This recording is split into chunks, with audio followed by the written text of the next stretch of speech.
અમદાવાદ જિલ્લાના ધોળકા શહેરમાં આવેલી મોહમ્મદી કોન્વેન્ટ હાઈસ્કૂલ પ્રગતિ હોલમાં આજરોજ રવિવારે ઇસ્મા કેમ્પનું આયોજન કરવામાં આવ્યું હતું.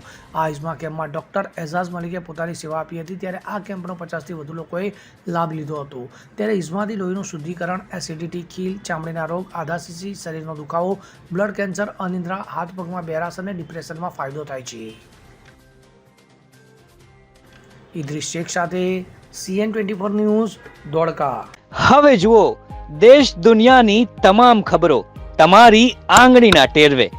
ઉઠાવો મોબાઈલ અને Google Play Store પરથી ડાઉનલોડ કરો અમારી CN24 ન્યૂઝ મોબાઈલ એપ.